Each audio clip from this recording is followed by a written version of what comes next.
서기관과 바리새인 중 몇 사람이 말하되 선생님이여 우리에게 표적 보여주시기를 원하나이다.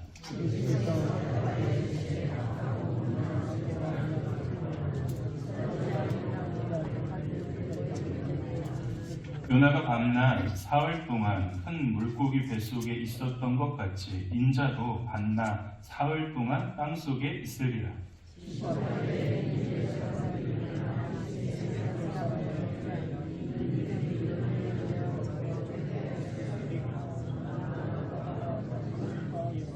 심판 때에 남방 여왕이 일어나 이 세대 사람들을 정죄하리니 이는 그가 솔로몬의 지혜로운 말을 들으려고 땅 끝에서 왔음이거니와 솔로몬보다 더 큰 이가 여기 있느니라.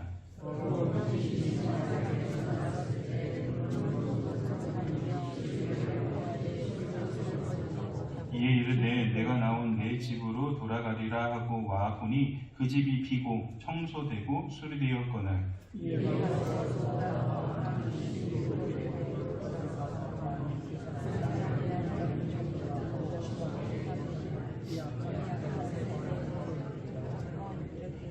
예수께서 우리에게 말씀하실 때 그의 어머니와 동생들이 예수께 말하려고 밖에 섰더니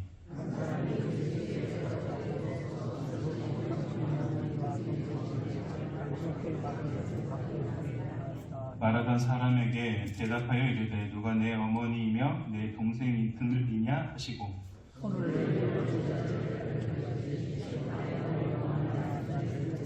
같이 읽겠습니다. 누구든지 하늘에 계신 내 아버지의 뜻대로 하는 자가 내 형제요 자매요 어머니이라 하시더라. 아멘. 이 시간 보여달라 하지 말고 믿고 맡기라 라는 제목으로 말씀 증거하도록 하겠습니다. 여러분, 믿음이란 무엇일까요? 믿음이라는 것. 더 많은 증거를 확인하는 것이 믿음일까요? 아니면 아직 보이지는 않아도 맡기는 것이 믿음일까요?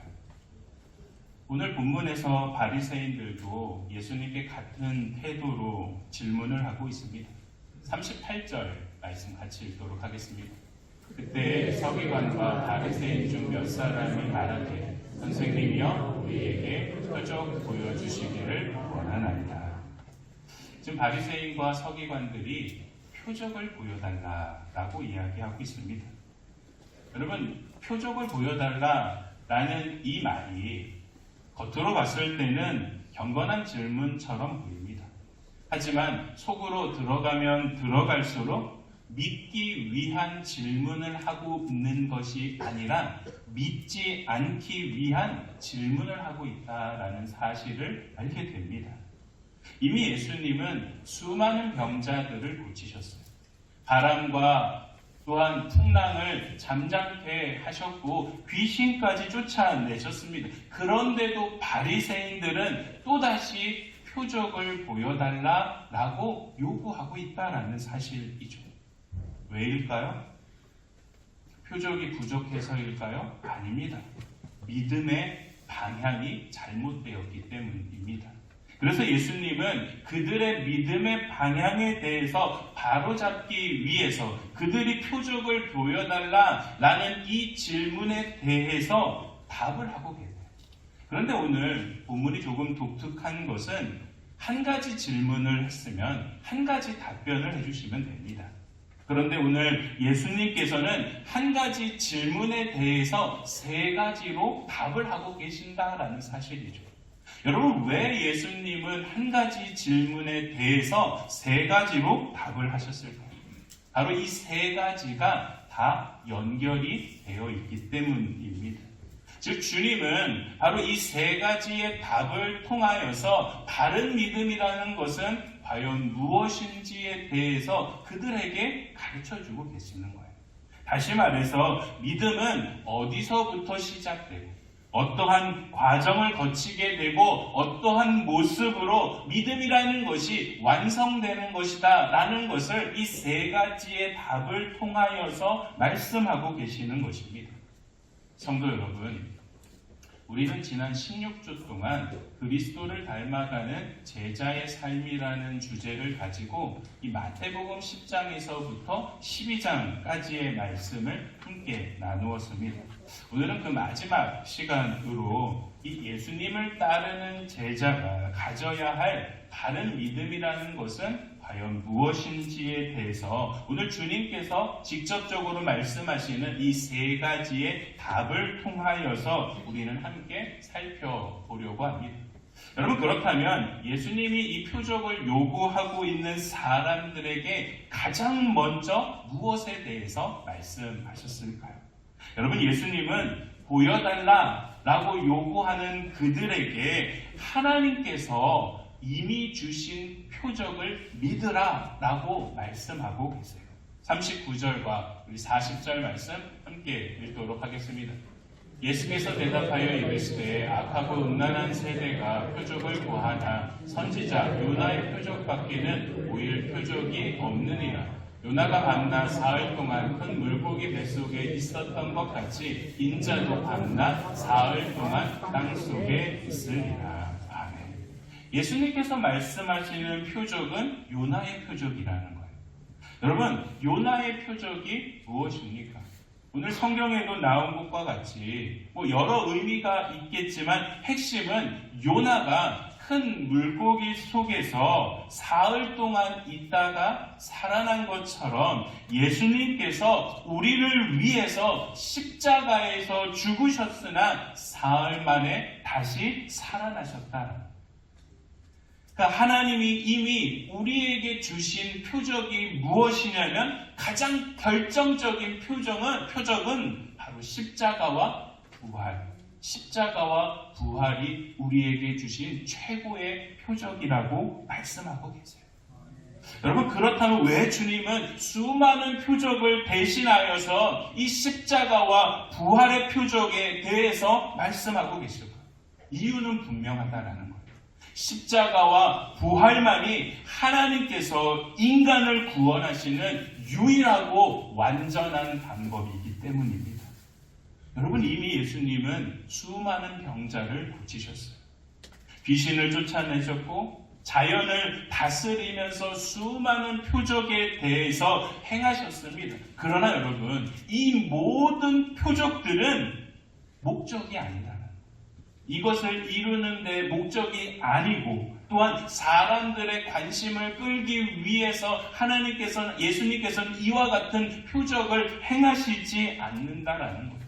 능력을 과시하기 위해서 표적을 보여주신 것이 아니라 이 모든 표적은 궁극적인 목적과 목표가 있다는 거예요. 그것이 바로 십자가와 부활을 가리키고 있는 표지판이라는 사실이에요. 여러분, 오늘 제가 말씀을 전하면서 기적이라는 단어를 쓰지 않고 표적이라는 단어를 쓰고 있습니다. 표적은 영어로 사인이, 표지판이라는 뜻을 가지고 있죠. 성경에 나오는 예수님께서 행하셨던 모든 일들은 표지판과 같이 한 곳을 가리키고 있다는 그 모든 행적들, 예수님이 행하셨던 그 놀라운 일들이 가리키고 있는 곳이 어디냐면 십자가와 부활을 가리키고 있다는 사실입니다. 여러분, 다시 말해서 이 모든 표적은 십자가를 향하는 길 위에 세워진 안내판과 같다라는 거예요. 그래서 그 모든 우리의 죄와 이 모든 인생의 문제들을 해결해 줄 수 있는 방법은 바로 예수 그리스도의 그 십자가와 부활밖에 없다라는 사실을 수많은 표적들을 보면서 그 안내판을 따라서 가다 보면 그 끝에 십자가와 부활이 있다라는 것을 우리에게 말씀해 주고 계시는 겁니다. 여러분, 그래서 오늘 예수님이 요나의 표적밖에 내가 너희에게 보여줄 것은 없다라고 말씀하고 계시는 거예요. 그런데 여러분, 이렇게 중요한 십자가와 부활에서 우리가 지속적으로 우리의 시선이 머물러야 함에도 불구하고 그렇지 못하고 항상 우리의 시선이 분산되고 있다는 사실을 우리는 너무나도 잘 알고 있어요. 왜 그럴까요? 세상의 화려함이 예수 그리스도께서 달리신 그 십자가를 초라하게 보이도록 만들기 때문입니다. 여러분, 그래서 우리는 십자가와 부활이면 충분함에도 불구하고 오늘 본문에 나오는 바리새인들처럼 하나님, 나에게 더 큰 표적을 나에게 보여주시옵소서, 이와 같은 말을 하면서 살아가고 있다라는 사실입니다.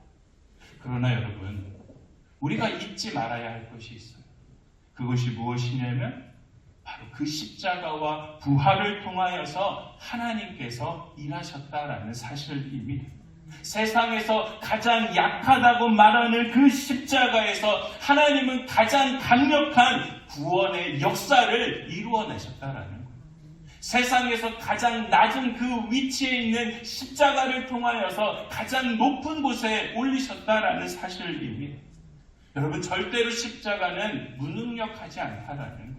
전능하신 하나님이 일하시는 현장이었고 그 안에 참된 기쁨이 있고 소망이 있고 마지막 최후 승리가 임하는 날 우리가 바라보아야 할 곳은 십자가에 달려 돌아가신 예수 그리스도를 바라보아야 될 줄 믿습니다. 여러분, 이것이 하나님께서 이미 우리에게 준비하신 최고의 표적이라는 사실을 믿으셔야 합니다. 여러분, 그래서 사도 바울이 고린도전서 1장 18절에 이렇게 고백하는 겁니다. 우리 같이 읽겠습니다. 십자가의 도는 멸망한 자들에게는 미련한 것이요 구원을 받은 우리에게는 하나님의 능력이 된다. 십자가의 도가 멸망하는 사람, 믿지 않는 사람들에게는 미련해 보일지라도 구원받은 우리에게 있어서는 하나님의 능력이 된다라고 말씀하고 있습니다. 아멘. 여러분, 바울은 계속해서 22절부터 25절에도 이야기하고 있어요. 우리 같이 읽겠습니다.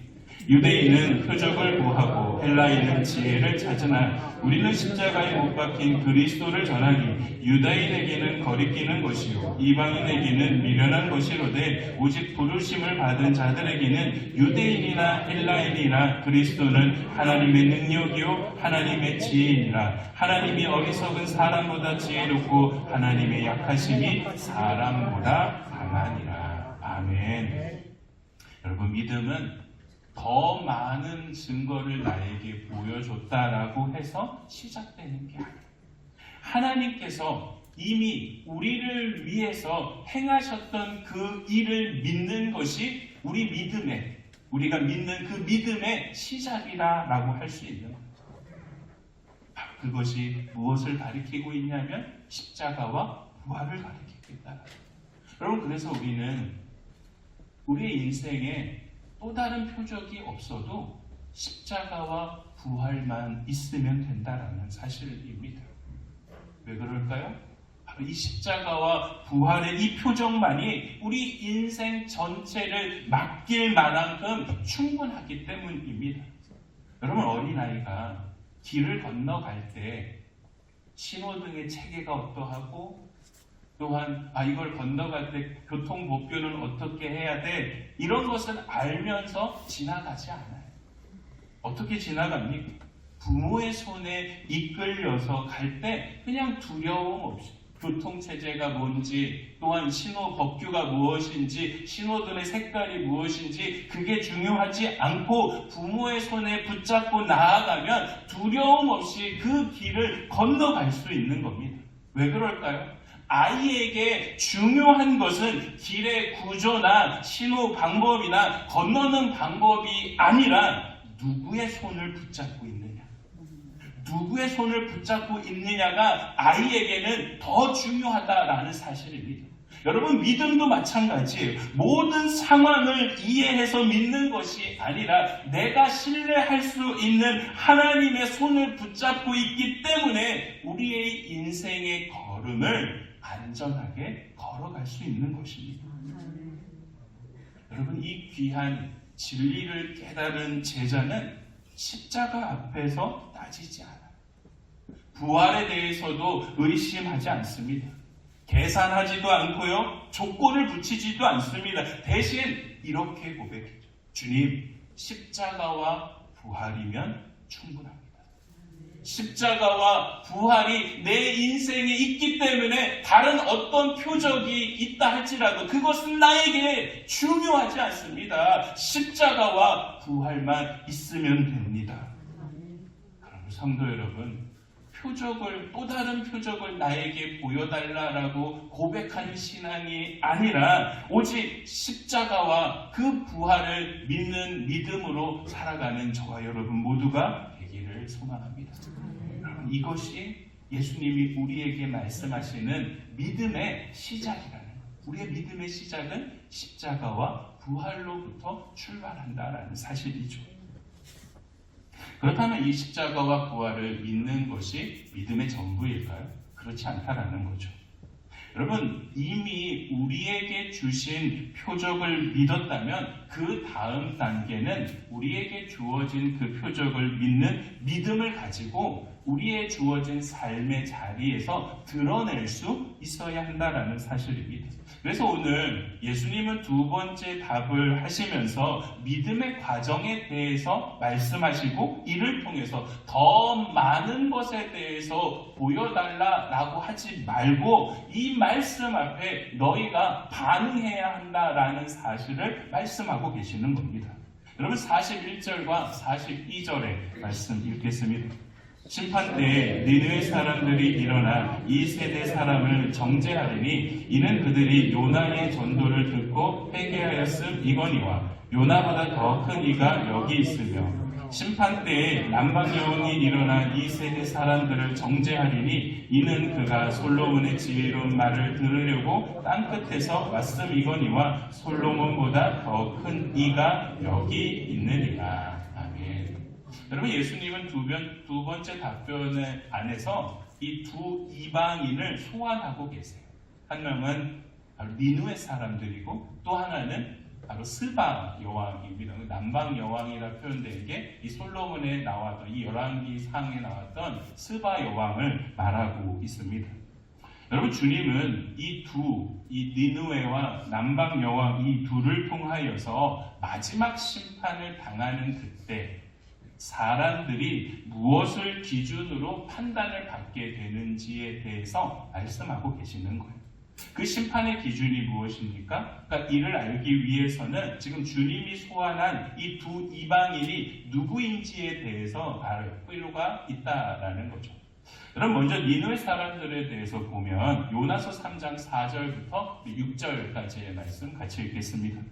요나가 그 성읍에 들어가서 하루 동안 다니며 외쳐 이르되 40일을 지나면 니느웨가 무너지리라 하였더니 니느웨 사람들이 하나님을 믿고 금식을 선포하고 높고 낮은 자를 막론하고 굵은 베옷을 입은지라. 그 일이 니느웨 왕에게 들림에 왕이 보좌에서 일어나 왕복을 벗고 굵은 베옷을 입고 제 위에 앉으리라. 아멘. 니느웨 사람들은 요나의 아주 짧은 설교를 듣고 즉각적으로 회개를 했습니다. 요나의 설교가 뛰어나서일까요? 아니면 그의 태도가 진지해서였을까요? 아니라는 거죠. 여러분, 요나가 전한 메시지는 단순해요. 40일 후에 니느웨가 망하게 될 것이다. 40일 후에 니느웨가 망하게 될 것이다. 더구나 요나는 이 니느웨 사람들이 회개하는 것을 원하지 않았어요. 왜냐하면 자신이 속해 있는 민족을 괴롭혔던 곳이 니느웨 사람들이었기 때문에 이 사람들이 구원받는 것을 이 요나는 원하지 않았다라는 거예요. 그러다 보니까 대충 전하는 거예요. 그런데 대충 40일이 지나면 니느웨가 망하게 될 것이다 라는 이 말을 듣자 백성들이 회개하기 이뤘다라는 거예요.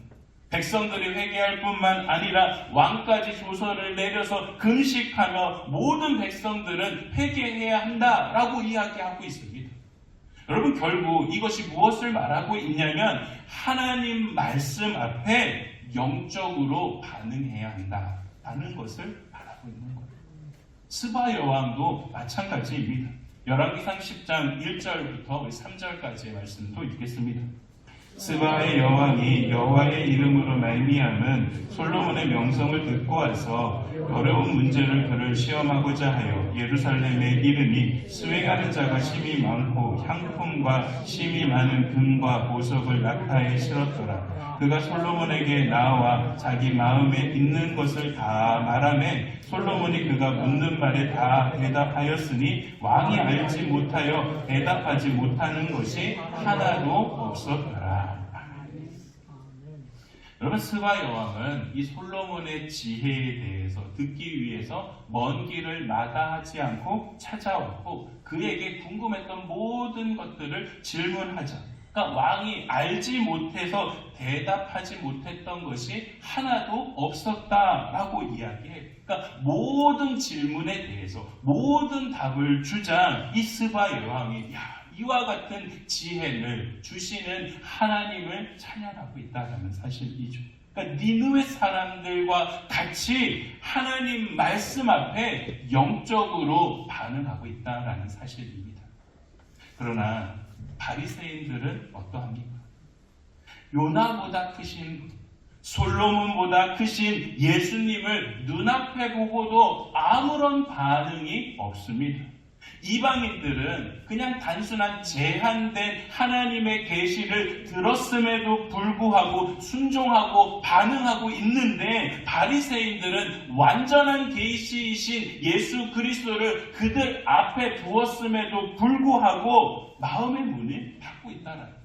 한쪽은 영적으로 반응하고 있고 또 다른 한쪽은 아예 반응을 하지 않고 있다는 사실이죠. 여러분, 여기서 중요한 교훈이 있습니다. 바로 표적의 양이나 크기가 중요한 것이 아니라 하나님 말씀 앞에 반응하느냐, 이것이 더 중요하다라는 사실입니다. 여러분, 이것을 이 표적 신앙과 십자가 신앙으로 구분해서 본다면 더 선명해져요. 여러분, 표적을 구하는 이 표적 신앙을 추구하는 사람들은 계속해서 더 많은 증거를 찾기 원한다라는 거예요. 더 많고 더 분명한 체험을 갈망하고 더 강력한 표적을 찾아 헤맨다라는 사실이죠. 그러나 십자가 신앙은 이미 나에게 주신 말씀 앞에 내가 어떻게 살아가야 할까? 십자가와 부활을 통하여서 나의 주어진 삶의 자리에서 나는 어떻게 살아갈지를 고민하면서 반응한다라는 거예요.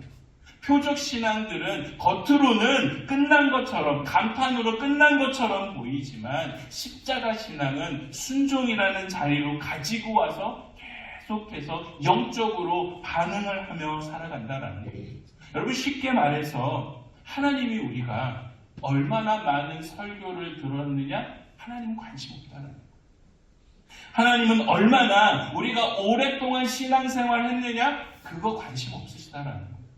내가 교회에서 어느 정도 이름도 있고 영향력도 있고 내 존재가 어떠하다? 하나님의 관심사가 아니다라는 거예요. 여러분, 그렇다면 하나님의 관심사가 뭘까요? 단 하나. 오늘 나에게 주신 이 말씀 앞에 네가 반응하고 있느냐? 네가 하나님이 주시는 이 말씀 앞에, 목회자를 통하여서 선포되고 있는 이 말씀 앞에 반응하고 있느냐? 하나님이 원하고 찾고 계시는 것은 이거 하나라는 사실입니다. 여러분, 야고보 사도가 어떻게 이야기한 줄 아십니까? 야고보서 1장 22절의 말씀 같이 읽겠습니다. 너희는 말씀을 행하는 자가 되고 듣기만 하여 자신을 속이는 자가 되지 말라. 말씀을 행하는 자가 되고 듣기만 하여서 자신을 속이지 말라. 여러분, 말씀이요. 오늘 나에게 주시는 이 말씀이 나의 삶으로 이어지지 않으면 그냥 그 말씀은 지식에 불과하다라는 거예요. 지식에 불과하다라는 거예요. 허공에 울리는 꽹과리와 같다라는 거예요. 듣기만 하기 때문에 아무런 변화가 나의 삶에 일어나지 않는다라는 거예요. 반면에 십자가 신앙은 말씀 앞에 반응합니다. 작은 말씀 하나의 삶의 행동으로 이어지게 되고 날마다 나의 신앙의 형태가 계속해서 변화를 이어가는 체험을 하면서 살아간다라는 사실이죠. 어느 집사님이 매 주일마다 가난한 자를 도우라라는 이 목회자의 설교를 들을 때마다 항상 이런 생각을 했다라고 합니다. 그래, 목사님 말 참 맞지, 말씀 맞지. 그러나 지금 내 형편이 어려우니까 나중에 여유가 생기면 돕자. 그것이 하나님의 말씀으로 들려오지만 아무런 반응이 일어나지 않는다. 그러나 어느 날 이 컴패션, 이 아이들을 돕는 그 후원단체가 와서 집회를 하게 되었고, 그 집회 가운데 사진, 아이의 얼굴을 클로즈업하는 그 사진을 보고 집에 돌아갔는데 계속해서 아이의 얼굴이 떠오르게 되는 거예요. 그러다가 여느 때와 달리 이 집사님이 하나의 결단을 내리게 되는데, 주님, 그 아이 한 명만큼은 제가 책임지겠습니다. 주님, 그 영혼 한 영혼만 내가 책임질게요. 여러분, 말씀이 임할 때 이렇게 작은 반응 하나면 충분하다. 내 삶을 변화시키는 그 놀라운 변화는 내게 주시는 하나님의 말씀을 듣고 작은 반응 하나 하게 되면 점점 그 반응을 통하여 내 신앙이, 내 믿음이 점점 깊어질 수 있다라는 사실입니다. 그래서 아멘이 중요해요. 아멘. 여러분, 아멘은 우리의 영적 반응의 표시라는 사실입니다. 그러므로 더 많은 표적을 나에게 주시옵소서 이렇게 기도하는 것이 아니라 이미 주신 말씀 앞에 영적으로 반응할 수 있게 하여 주시옵소서, 우리는 이렇게 기도해야 한다라는 사실입니다. 여러분, 그 반응이 바로 믿음의 과정이 되고 마지막 심판 때에 우리를 세워주게 되는 증거가 된다라는 사실을 믿으시는 저와 여러분 모두가 되길 주님의 이름으로 축원합니다. 그러나 여러분, 이제 말씀을 듣고 반응을 했어요. 근데 그 말씀을 통해서 반응했다라고 해서 믿음이 완성되는 것은 아닙니다. 왜냐하면 반응만 하고 지속적으로 이것을 채우지 않으면 우리의 신앙은 다시 비워지기 때문입니다. 그래서 오늘 예수님은 세 번째 답을 이 43절과 45절의 말씀을 통하여서 이 더러운 귀신에 대한 비유를 통하여서 말씀하고 계세요. 우리 43절부터 45절까지의 말씀 함께 읽겠습니다. 더러운 귀신이 사람에게서 나갔을 때 물 없는 곳으로 다니며 쉬기를 구하되 쉴 곳을 얻지 못하고 이에 이르되 내가 나온 내 집으로 돌아가리라 하고 와보니 그 집이 비고 청소되고 수리되었거늘 이에 가서 저보다 더 악한 귀신 7을 데리고 들어가서 거하니 그 사람의 나중 형편이 전보다 더욱 심하게 되느니라. 이 악한 세대가 또한 이렇게 되리라. 여러분, 이 비유에서 중요한 것은 집이 귀신이 나갔으니까 깨끗해졌다라는 것이 이 비유의 핵심이 아니에요. 이 비유의 핵심은 지금 집이 비어있다라는 것이 핵심입니다. 그러니까 귀신이 나간 후에 집은 정돈되었지만 그곳의 주인이 이제 없다라는 거예요. 그래서 결국 어떻게 됩니까? 더 악한 것으로 채워지고 말았다라고 예수님은 비유로 말씀하고 계시는 겁니다. 여러분, 이 비유를 통해서 예수님이 하시고 싶은 메시지는 무엇이냐면 인생의 주인이 없는 영적 상태라는 것을 말씀하고 계시는 거예요.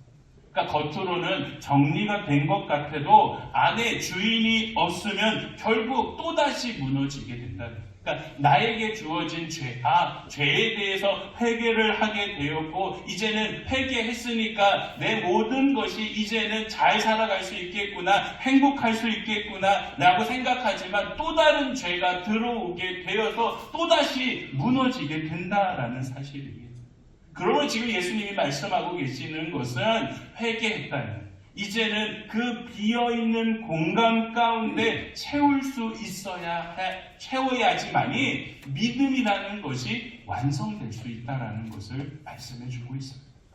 여러분, 그래서 이 빈 공간에 예수 그리스도로 채워야 한다. 여러분, 저번에 우리가 주일 설교 때 비움과 채움이라는 설교의 말씀 했었죠. 여러분, 그때 한번 보여드렸던 자료가 있습니다. 빈 컵에 골프공도 넣고 자갈도 넣고 물도 넣고 했죠. 여러분, 그때 우선순위가 명확해야 된다는, 가장 크고 있는 내 인생의 가장 중요한 가치이신 예수 그리스도부터 채워야지만이 이 모든 것을 채울 수 있다라는 것을 보여드렸어요. 여러분, 채우지 않으면 어떻게 될까요? 바로 인생의 이 모든 주인이 없는 빈 공간과 같은 영적 상태가 된다라는 사실입니다. 근데 계속해서 비어있는 게 아니라 그 자리에 더 악독한 것들이 차게 되고 그 자리를 차지하게 된다라는 거예요. 그래서 표적만 구하는 신앙이 위험한 거예요. 또 다른 표적, 나에게 더 큰 능력, 더 큰 믿음에 대해서 알아갈 수 있는 표적을 나에게 달라라는 그런 신앙이 위험하다라는 겁니다. 여러분, 표적 신앙인들을 보면 이 문제를 해결해 주시면 내가 잘 믿겠습니다. 그러나 그 문제가 해결되면 어떻게 됩니까? 다시 마음을 비워버린다라는 거예요. 그러나 십자가 신앙은 다릅니다. 문제 해결이 목적이 아니라 내 인생의 주인은 내가 아니라 예수 그리스도이십니다라는 사실을 믿기 때문에 계속해서 내 마음에 비어있는 공간에 예수 그리스도로 채워 넣는다라는 사실입니다. 여러분, 오늘 말씀의 결론이 이거예요. 우리의 믿음은 이미 우리에게 보여주신 그 십자가와 부활을 믿는 것으로 시작하고, 그 말씀 앞에 우리가 영적으로 반응하고, 그 영적인 반응에서 끝나는 것이 아니라 우리의 인생 전체를 예수 그리스도로 채우고 예수님께 맡겨드려야지만이 믿음이라는 것이 시작과 과정과 완성으로 완결될 수 있다는 것을 우리에게 말씀해주고 있는 것입니다. 비워두는 신앙이 아니라 예수로 채워지는 신앙이 참된 믿음의 결과라는 사실이죠. 그러므로 사랑하는 성도 여러분, 비본질적인 것이 내 인생의 주인 되신 본질이신 예수님의 자리를 차지하게끔 내버려 두셔서는 안 된다는 거예요. 여러분, 그 자리에 내 욕심이 차고 넘치게 된다는 거예요. 내 교만이 들어가게 되고 내 명예, 내 인기, 세상이 말하는 것들이 예수님으로 채워지지 않으면 그 자리를 차지하게 된다라는 사실입니다. 그러므로 우리의 신앙이 바로 그 십자가와 부활이신 예수 그리스도 앞에 영적으로 반응하면서 오직 예수님 안으로 채워 나아갈 때 우리의 믿음이 완성됨을 믿으시기를 바랍니다. 사랑하는 성도 여러분, 주님을 따르는 제자는 표적을 구경하는 사람들이 아닙니다. 십자가를 붙들고 말씀에 반응하고 예수 그리스도로 충만해지는 사람이 주님을 따르는 제자입니다.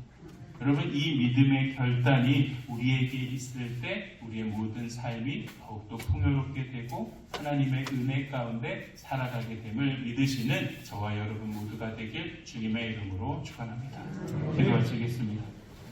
사랑의 아버지 하나님, 우리가 더 많은 표적을 구하기보다 이미 주신 십자가 부활을 믿게 하시니 참으로 감사합니다. 말씀을 듣고 머무는 신앙이 아니라 말씀 앞에 영적으로 반응하며 순종하는 믿음이 될 수 있게 하여 주옵소서. 우리의 마음을 비워두지 않게 하시고 예수 그리스도로 가득 채워 주님이 인생의 주인 되시는 삶을 살게 하여 주옵소서.